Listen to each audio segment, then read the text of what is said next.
Halo, halo, apa kabar Anda semua? Assalamualaikum warahmatullahi wabarakatuh. Semoga selalu dalam keadaan sehat walafiat. Cuacanya dingin, tapi situasi politik nasional itu panas gitu ya. Dan seperti biasa kami ajak Anda untuk bergabung dalam perbincangan membaca berita di balik berita dalam program Off the Record. Masih terus bersama saya Hersbunul Arif. Dan saya Agebeta, senang sekali menjumpai Anda hari ini, hari Senin. Semoga semua dalam keadaan sehat, karena hujan terus-menerus ya Mas Hersu. Ada Hujan terus menerus dan awas mm, pada untuk daerah-daerah yang biasanya menjadi titik banjir, gitu ya Mbak Agi. betul, Mesti betul, mulai disiapkan contingency plan-nya. Ini karena kalau terjadi, ya. karena hujannya ini curah hujannya luar biasa tinggi ini, ya. Menurut Mhm. saya ini malah kayak seumur umur rasanya saya menganggap ini atau perasaan saya aja gitu ya. Ini curah hujannya kok luar biasa tinggi dan Terus gitu. tidak berhenti berhenti gitu ya. Semoga Anda Betul, tetap betul. sehat dan tetap selamat dan jangan Amin. lupa sedia payung sebelum hujan. Kalau sekarang sedia kesiapan contingency plan jangan sampai terjadi banjir di sekitar Anda dan Anda belum siap. Mari kita ngomongin cuaca Mhm. yang satu ini kontras antara yang dingin dengan yang panas. Kalau di pemerintahan ini Mhm. panas sekali. Saya Mhm. belum dengar Pak Jokowi berkomentar soal pajak ini ya, Mhm. Mbak Agi ya, karena ini Mhm. ramai Ya. sekali dan saya kira ini pekan-pekan ini menurut saya mungkin pekan-pekan yang membingungkan buat Ibu Megawati, Ibu Sri Mulyani gitu ya, Menteri Keuangan Mhm. gitu. Saya kalau Mhm. saya jadi Menteri Keuangan saya cuma bingung mau ngomong apa lagi ya, gua ya gitu ya. Ya kan. Karena ternyata kok sama aja gitu antara di level 2 sampai level dirjennya tukang pamer pamer apa harta kekayaan dan nggak sesuai dengan nilai-nilai kepatutan dan kepantasan begitu kata Bu Sri Mulyani gitu. Padahal kan sebelumnya kita tahu dirjennya waktu bikin jumpa pers bukan jumpa pers ya press release kan kayaknya gagah perkasa betul ya Pak Dirjen ini Pak Sudha Utomo itu ya kan gue cerita bagaimana dia akan memimpin sendiri untuk menegakkan integritas. Tiba-tiba kemudian dihajar balik sama Ibu Sri Mulyani soal klub motor gedenya, tapi si Ibu Sri Mulyani kemudian dihajar balik oleh netizen lagi. Terus lu ngapain aja sebagai menteri? Pak Jokowi belum belum belum saya dengar komentarnya, tapi masih asik ngitung lapangan sepak bola di IKN dan juga ngitung suara kursi PAN yang di Jawa Tengah kenapa kok bisa melorot gitu ya, bukan padahal selama ini 8 kursi. Jadi temanya kali ini Pak Jokowi tidak lagi ngomongin soal mengendorse capres dan cawapres, masih sedikit Mhm. mengendorse walaupun tidak menyebut Mhm. langsung, tapi ngurusin jumlah kursi, perolehan kursi partai pendukungnya yang akan digunakan untuk kendaraan politik pada Pilpres 2024 ya Mbak ya. Itu sih topik-topik yang Mhm. saya kira menarik. Yang lain soal apa Mbak? Mhm. Sepertinya itu saja sudah banyak Oke, tuh. udah Pasti banyak akan ya. agak Ya. melebar ke sana sini tuh Mas Hersu tuh. Ya, ya, ya. Ini semua semua jadi satu. Dia dari mana ya kita mulainya ya? Iya, iya mungkin kita lihat keadaan yang ada di Kementerian Keuangan dan terutama di Dijen Pajak gitu ya Mas Ersu. Sebenarnya ini kalau seandainya kita melihat sekarang ini semuanya kemudian bersuara bahwa kita tuh sebenarnya sudah berperan loh ya, tapi pihak sana tidak tidak apa menindaklanjutinya begitu. Seperti misalnya dari pihak PPATK terus kemudian langsung bersuara. Ini kan orang netizen ini kan bertanya, loh ini PPATK ngapain? Ini kan yang namanya Rafael ini sudah memiliki kekayaan itu misalnya taruhlah uh, restoran yang di Jogja yang luar biasa luas dan mewah itu ya itu sudah diresmikan tahun 2016 gitu. Nah, terus kemudian juga perumahan Green Hill yang ada di Manado itu sudah dihuni oleh sudah terjadi transaksi jual beli dengan nilai yang ratusan juta sampai miliaran per unitnya itu sejak tahun 2010 begitu. Artinya kan dia kan memang kekayaannya itu sudah kalau sekarang sudah berlangsung belasan tahun gitu itu terjadi. Apakah selama belasan tahun itu dia sudah di eselon 3 atau eselon 4 kita nggak tahu begitu kan. Tapi artinya itu sudah terendus. Kemudian setelah ini kejadian baru kemudian ketika bicara bahwa sejak tahun 2012 kami sudah memberikan catatan kok ke Kejaksaan Agung dan kemudian ke KPK dan kemudian ke Inspektorat Jenderal Kemenkyu gitu sebagai pengawasan yang di dalam gitu seharusnya mereka pun tidak menindaklanjuti. Ini kan artinya KPK juga kalau seandainya rekomendasinya tidak ditindaklanjuti harusnya kan dia memfollow up itu Mas Ersu. Dan kemudian dari kami tersebut dari tahun 2012 sampai tahun 2019 maka pada tahun 2020 kami memberikan catatan kepada Inspektorat Jenderal Departemen Keuangan untuk menindaklanjuti melakukan penyelidikan begitu kan. Ini artinya cuci tangan juga begitu. Dari tahun 2012 sampai 2019 bayangkan dilaporkan 2020. Kemudian Inspektorat Jenderal juga yang dari sejak tahun 2012 sudah dilapori oleh PPATK. Kenapa dia tidak melakukan penyelidikan? Ini ada apa? Kan ini indikasinya adalah tindak pidana pencucian uang, Mas Hersu, kalau yang seperti ini begitu. Tidak hanya sekedar korupsi atau suap atau apa begitu. Nah, kalau TPPU ini kan artinya ada uang besar gitu ya. Ini kan baru indikasi, tapi kan harus ditindaklanjuti. Dan kenyataannya memang sepertinya tidak mungkin itu berasal dari warisan misalnya atau berasal dari hibah dengan jumlah yang sedemikian besar. Yang tadinya kita terkejut bahwa kekayaannya LHKPN-nya hanya 56 miliar, sepertinya itu angka yang kecil. Tapi tadi kita sudah terkejut bahwa 56 miliar wah besar sekali. Tapi kalau melihat semua bisnis dia yang di Jakarta, kafe ada sekian, kos-kosan sekian, per kamarnya 3,5 juta, dan mungkin masih ada bisnis yang lainnya juga yang kita tidak tahu. Itu sepertinya ya kalau kita melihat itu menjadi LHKPN dia menjadi kecil dibandingkan dengan jumlah kekayaan yang sesungguhnya yang ada gitu, Mas Eros. Ya, jadi ini kan sejak kemarin berkali-kali kita sampaikan bahwa LHKPN rata-rata jarang yang jujur menyampaikan LHKPN itu ya. Jadi makanya, dan ini terbukti kan gitu. Jadi dia hanya melaporkan 56 miliar, itu pun udah paling tajir. Dan kemudian ternyata kalau lihat akumulasinya dari berbagai aset tadi itu dan juga gaya hidupnya, nggak mungkin 56 miliar, itu pasti jauh lebih besar. Makanya kemudian kita juga jangan dulu percaya, Pak, lebih kecil Pak, Dirjennya Suryo Utomo cuma 14 miliar, sepertiga dari Rafael. Nanti dulu mesti dicek dulu. Kan sekarang Ibu Sri Mulyani minta begitu kan. Ibu Sri Mulyani minta agar Pak Dirjen Pajak menjelaskan tentang laporan harta kekayaannya itu. Kan dari situ Ibu Megawati sebenarnya Ibu Megawati terus saya nih banyak Ibu Sri Mulyani itu menyadari bahwa ini pasti ada sesuatu yang nggak benar ini kan begitu ya. Ini jadi menurut saya jadi serius persoalannya, bukan ada faktor soal penganiayaan itu udahlah serahkan kepada polisinya. Justru menurut saya ini yang jauh lebih serius karena ini hati-hati ya. Kalau kita belajar dari pengalaman, kasus-kasus gara-gara pajak ini bisa terjadi di masa lalu, bisa terjadi pemberontakan. Itu bukan hanya di negara-negara lain, tapi terjadi di negara kita sendiri, Mbak. Ya, soal pajak pemberontakan petani di Banten misalnya, atau yang bahkan yang menggunakan nama belasting, ya belasting itu itu ada di Sumatera Barat ya tahun 1908 itu juga karena soal pajak itu ketidakpuasan terhadap pajak. Dan ini saya kira mesti jadi warning yang serius dari pemerintah. Makanya saya tanya apakah Pak Jokowi sudah mulai bersuara atau betul atau belum. Ini serius Pak Jokowi ya, karena kalau Anda lihat di netizen ini luar biasa, dan saya kira mungkin ini bisa jadi Sambo yang kedua ya dari fenomena di media sosial ya Mbak ya.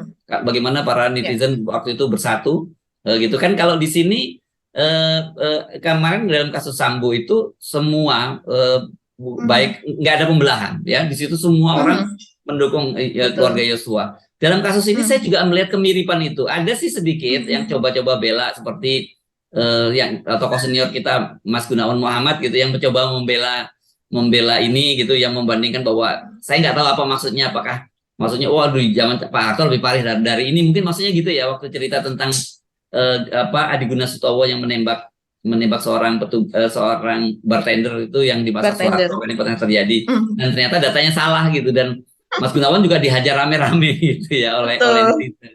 Jadi saya kira ini bisa jadi fenomena netizennya di badai netizennya itu bisa terjadi seperti Sambo yang kedua. Coba kita tunggu pernyataannya Pak Mahfud seperti apa ya, kan biasanya akan jadi clue lagi ini. Ya? Iya. Sejauh ini pernyataan Pak Mahfud kan lebih banyak mengenai soal korban antara David dan Mario ya, antara anak-anak yang bertikai tersebut. Nah, mengenai tapi Pak Mahfud juga nyebut itu Mbak, Pak Mahfud memberi clue yang tadi yang soal PPATK kan Pak Mahfud menyatakan sejak tahun 2012. Pak Mahfud juga memberi sinyal itu. Jadi kemana aja inspektorat yang dipimpin di bawah Ibu Sri Mulyani itu kalau sejak tahun 2012 tidak jalan gitu. Jadi saya kira, tapi juga kemudian kita juga bilang kalau gitu kemana aja Kejaksaan Agung, kalau gitu kemana aja PPATK gitu.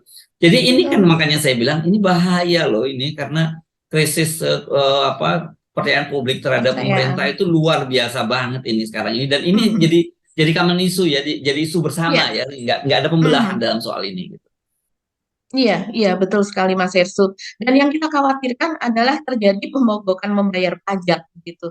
Karena sepertinya yang terjadi saat ini di media sosial dan kemudian di narasi-narasi begitu yang kita lihat baik itu di grup-grup WA maupun itu terutama di Twitter itu tajam sekali begitu. Bagaimana mereka banyak yang merasa kecewa begitu ya sudah membayar pajak tapi kok seperti ini begitu. Walaupun sebenarnya bukan berarti bahwa kita membayar pajak kemudian langsung uang kita itu dipakai. Tapi itulah perputaran uang itu tidak digunakan dengan yang secara amanah begitu. Yang diinginkan kan itu. Dan sementara ketika ini terjadi, pemerintah mengatakan bahwa kita masih stunting, mengatakan bahwa terjadi PHK dan pengangguran itu sekian juta begitu. Dan kemudian begitu banyak problem nasional saat ini yang terjadi dan kemudian juga banyak bencana gitu ya, bencana alam, terus bencana alam yang sudah terjadi sebelumnya pun sampai sekarang kan masih pemulihan terus menerus begitu. Dan sementara segelintir orang ini begitu sebenarnya bukan segelintir juga ya, kalau kita lihat ini kan fenomena gunung es gitu. Sementara mereka ini memperlihatkan watak yang ya watak durjana gitu yang sangat-sangat tidak pantas gitu. Dan benar sih, saya setuju seperti kata Bu Sri Mulyani. Bisa jadi kalau seandainya Bu Sri Mulyani sendiri kan juga memiliki moge ya. Katanya mogenya Honda Rebel yang harganya sekitar 145 juta, bukan Honda Harley Davidson gitu atau Triumph yang bisa 500 juta atau bahkan di atas 1 miliar. Tapi dia melaporkan itu di harta kekayaannya. Dan saya tetap setuju kalau seandainya Bu Sri Mulyani mengatakan bahwa walaupun itu kita beli dengan uang kita sendiri, kita beli dengan uang kita sendiri dan itu adalah halal, tetap tidak pantas kalau seandainya kita pamerkan begitu. Karena Hmm. itu akan menimbulkan ini kan soal apa kalau kita bilang etikabilitas ya atau Ya. etika lah, ini soal etika begitu. Bukan soal loh, ini kan punya kita, ini kan secara hukum saya tidak salah. Ini bukan soal hukum, tapi ini adalah soal etika.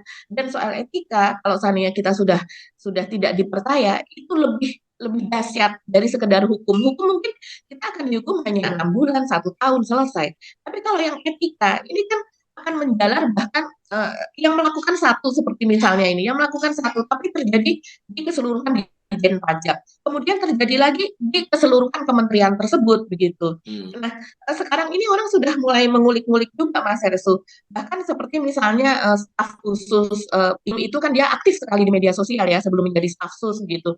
Dan kemudian sekarang setelah menjadi staf sus kan dia menjawab ini terus gitu, mengklarifikasi, melakukan klarifikasi mungkin walaupun bukan jubir dari Kemenkyu, tapi seolah-olah menjadi jubir begitu. Mungkin karena aktifan dia dari sejak dulu di media sosial. Nah ini kan kemudian juga orang bertanya-tanya dan dipersoalkan mengenai kekayaannya yang 879 juta pada LHKPN pada tahun 2011 begitu, dan kemudian sekarang melonjak begitu.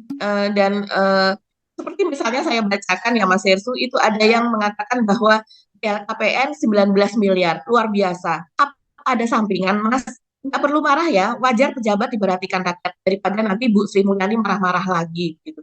Tapi ini memang cukup cukup apa ya, cukup dahsyat juga kalau seandainya dari di bawah 1 miliar kemudian naik menjadi sekian gitu dengan LHKPN 19 miliar gitu. Ini perlu diklarifikasi juga Mas Hersu. Jadi semuanya saat ini memang disorot gitu. Dan kita lihat fenomenanya adalah saat ini akun-akun itu bertumbangan Mas Hersu. Tidak hanya akun dari ibunya Mario begitu ya, akun dari restorannya, Instagramnya begitu ya, semuanya di private dan kemudian bahkan di take down gitu, tidak ada jejaknya begitu semuanya. Uh, Bahkan untuk yang ini pun ya semuanya yang berhubungan dengan pajak, yang berhubungan dengan ini semuanya dilihat begitu. Jadi ini memang uh, betul kata Mas Ersu seperti yang kasus Yosua itu jadi semacam gerakan nasional ya. Jadi ini pajak benar-benar di bawah sorotan betul begitu saat ini. Dan ini uh, apa ya? Semoga semoga ini bisa bisa membuktikan bahwa memang pajak masih bisa dipercaya lah Mas Ersu. Karena ini sudah di bawah titik yang kritis sekali. Gampang kalau mau buat percaya soal ini. yang sekarang dimulai jangan dari Rafael, tapi dari Ditjen Pajaknya.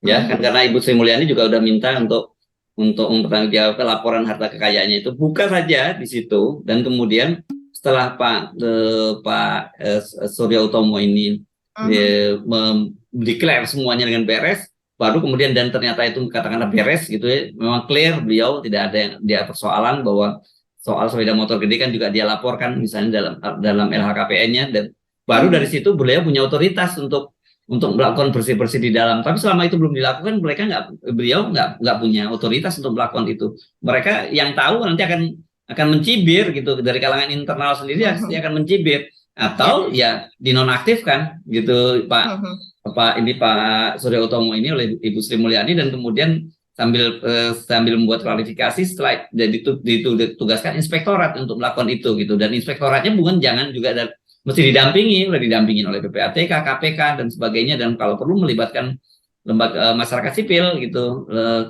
untuk membersihkan pajak ini, karena kalau nggak bahaya sekali, Pak.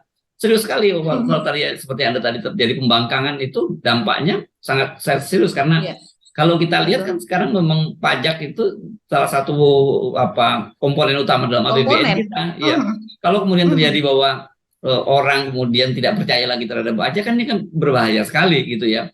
Ini yang saya kira, makanya saya khawatir ini kalau tidak ditangani secara serius, ini bisa jadi banyak hal yang tidak bisa kita duga apa yang akan terjadi nanti. Iya, betul sekali Mas Ersu. Pembangunan akan terhambat, terus kemudian juga macam-macam,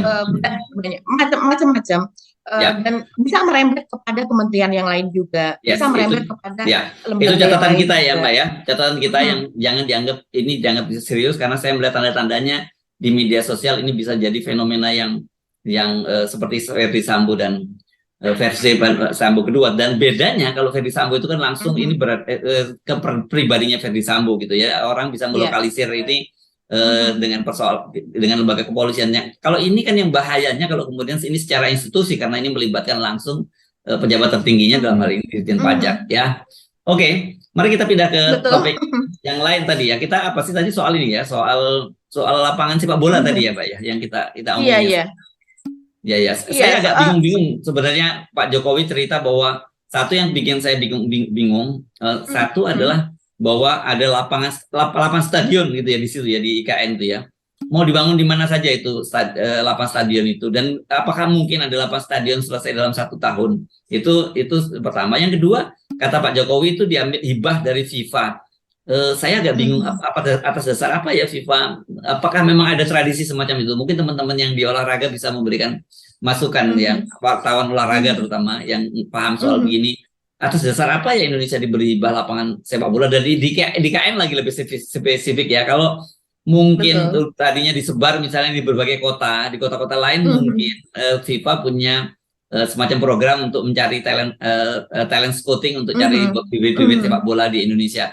Tapi kalau kita mencari bibit-bibit sepak bola di Indonesia juga kan kita tahu selama ini sumber daya kita juga terbatas soal itu kan. Kita bukan negara penghasil pemain-pemain top dunia gitu misalnya dibandingkan dengan negara-negara Afrika. Saya jadi agak aneh, apalagi kemudian ternyata DPR juga yang membidangi olahraga menyatakan bahwa mereka juga nggak dengar soal ini gitu, ada hibah. Ini jangan sampai begitu, karena saya membaca di media sosial sudah mulai curiga nih publik ini, jangan-jangan Pak Jokowi, mohon maaf saya menggunakan kalimatnya para netizen, ngibul lagi gitu. Iya Mas Ersu, jadi kan ini kan kejadiannya ketika kemarin di IKN ya, Pak Jokowi beserta rombongan gitu kan memang menginap di IKN, dan kemudian di sana juga dijelaskan bahwa di sini akan dibangun perumahan menteri, di sini akan dibangun untuk ASN dan sebagainya, dan antara lain salah satu fasilitas yang akan dibangun segera itu adalah 8 lapangan bola gitu ya. Memang tidak spesifik disebutkan itu stadion, tapi training center. Nah, kita tahu kalau jadi mungkin satu tempat tapi ada 8 lapangan sepak bola gitu atau gimana? Persisnya saya tidak tahu Mas Ersu, tapi memang ditunjukkan bahwa lokasinya itu ada di tengah kota. Dan memang sudah tempatnya itu sudah disediakan kegiatan begitu, tempat yang cukup luas dan kemudian itu akan menjadi training center dari PSSI begitu, di bawahnya PSSI, dan itu ada 8 lapangan bola di situ dengan fasilitas internasional, tentu saja fasilitas internasional karena katanya ini yang akan membangun adalah FIFA, dan dananya tidak perlu khawatir karena dananya akan berasal dari FIFA. Sepenuhnya adalah hibah dari FIFA. Dan Pak Jokowi mengatakan bahwa ini akan selesai dalam 1 tahun, dan ini memperlihatkan bahwa betapa dunia internasional itu mempercayai IKN, ditandai dengan FIFA memberikan hibah tersebut. Cuma sampai sekarang kita cari di press release atau di berita FIFA begitu di websitenya, memang tidak ada atau belum ada ya itu mengenai pemberitahuan seperti itu atau rilis atau berita bahwa mereka akan membangun sebuah training center internasional di Indonesia dan sebagainya, dan atas pertimbangan apa. Karena saya rasa begini, kalau sebuah training center itu kan tidak hanya orang bermain bola selesai, tapi harus ada fasilitas-fasilitas untuk pemain-pemain tersebut. Ya kan Mas Ersu. Jadi mereka perumahan untuk mereka, misalnya mereka di training untuk sekian lama begitu kan, terus kemudian mereka untuk hiburannya itu seperti apa, terus kemudian klinik-kliniknya kan seperti kita tahu yang di Jakarta saja juga ada klinik-klinik yang memang dokternya khusus dokter olahraga profesional begitu. Nah di sana tentunya harus ada itu, apalagi delapan delapan lapangan bola. Apakah demikian diperlukannya ada 8 lapangan bola di satu tempat? Sepertinya di Indonesia belum ada tuh yang seperti itu begitu. Ini kan memang kalau saya lihat IKN ini selalu ingin menjadi yang lain daripada yang lain gitu, yang modern di atas yang sudah ada, lebih modern daripada yang sudah pernah dibangun sebelumnya seperti itu. Jadi saya melihatnya ini memang sebuah apa ya, sepertinya akan dijadikan sebuah legacy begitu ya, atau ini sebagai signaturenya Pak Jokowi juga nantinya di IKN tersebut begitu Mas Yesus. Ya, dan semuanya serba 1 tahun ya ini programnya ya. Iya. Kayak saya jadi ingat seperti di warung Padang tuh kan ada restoran harganya serba 10.000 gitu. Nah, kalau Pak Jokowi ini serba 1 tahun, semuanya harus dikebut gitu. Ini luar biasa karena satu tentu saja butuh pendanaan, yang kedua juga butuh tenaga kerjanya, dan yang ketiga butuh manajemennya yang luar biasa gitu. Belum lagi kita kalau ngomong proyek-proyek ini, nah ini perlu juga diperjelas siapa yang dapat, yang menangani ini, bagaimana prosesnya, apakah itu proses diserahkan kepada BUMN atau apa, bagaimana proses lelangnya, kan pasti ada. Kalau kayak FIFA ini kan standar internasional ya, pasti itu nggak mudah, dan biasanya proses lelang itu aja perlu waktu yang sangat panjang gitu. Nah ini Pak Jokowi ngomong dan setahun lagi harus jadi. Ini mudah-mudahan ya apa yang diomongin, kalau saya sih selalu masih husnuzon saja, apa yang diomongin Pak Jokowi ini bukan hanya sekedar mimpi gitu, apalagi dilusi, itu kan berbahaya sekali ya kita kalau sampai itu terjadi gitu loh. Karena kok banyak yang disampaikan oleh Pak Jokowi ini kayak too good to be true gitu ya. Tapi tetap aja karena kalau saya selalu berpikir positif, mudah-mudahan benar sih gitu. Tapi ini waktunya nggak lama lagi, dan saya kira kita gampang nanti membuktikan karena tinggal ngitung bulan aja. Kalau sekarang Pak Jokowi ngomongnya di bulan Februari, berarti Februari 2024 nanti kita udah punya tempat tadi ya, tempat training center berisi 8 lapangan sepak bola ya, bukan 8 stadion ya, bukan ya Mbak ya. Saya tadi mikirnya begitu. Ya, saya sempat bertanya Mas Ersu kepada teman saya dan teman Mas Ersu juga ya, seorang wartawan olahraga begitu yang juga pernah menjadi pemimpin redaksi tabloid olahraga begitu. Apakah demikian mudahnya FIFA itu untuk memberikan hibah dan kemudian dalam sekejap itu akan, kalau oke, lahannya Anda udah langsung dibayar dari FIFA untuk datang, untuk meninjau, untuk melihat dulu apakah itu apa istilahnya proper, layak atau tidak gitu ya, itu layak atau tidak, terus kemudian juga dilihat kondisinya, dilihat lingkungannya dan sebagainya. Terus kemudian kalau seandainya itu memang standar internasional, tentu harus dibuat apa blueprintnya seperti dulu begitu. Jadi semacam gambaran arsitekturnya dulu seperti apa begitu, karena tidak sembarangan begitu, seperti itu begitu.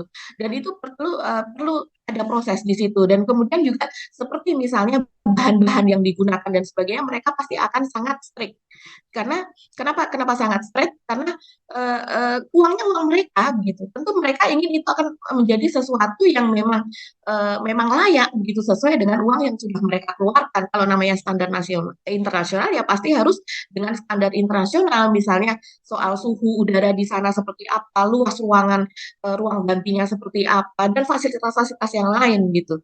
Jadi dia pun merasa ragu, apa betul gitu, apakah itu memang sudah disetujui, kalau sudah disetujui dan kemudian hibah sudah akan diberikan dan sebagainya, artinya memang ini apakah mungkin prosesnya itu sudah berlangsung selama sekian lama, sehingga jadi bukan sekarang tapi sudah berlangsung sebelumnya sekian lama dari Pak Erik begitu untuk meminta atau apa namanya supaya mendapatkan hibah ini dari FIFA begitu Mas Ersu katanya.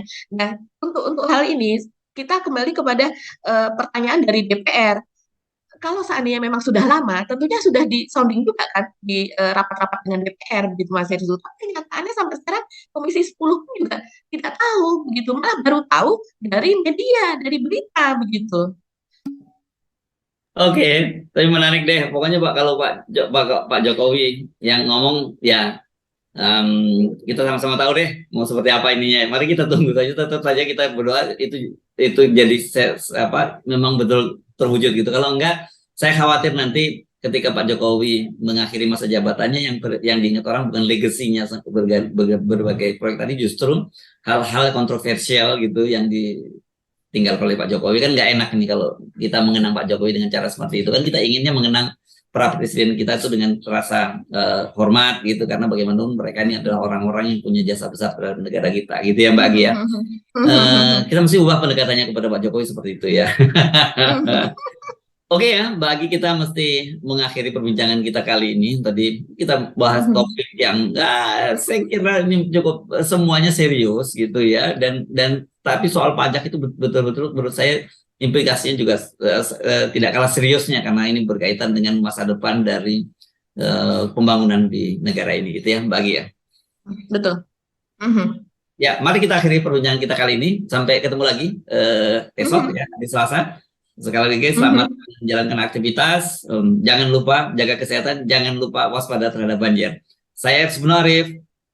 Dan saya Agi Beta, terima kasih atas perhatian Anda. Tetap jaga kesehatan, tetap salam 0%.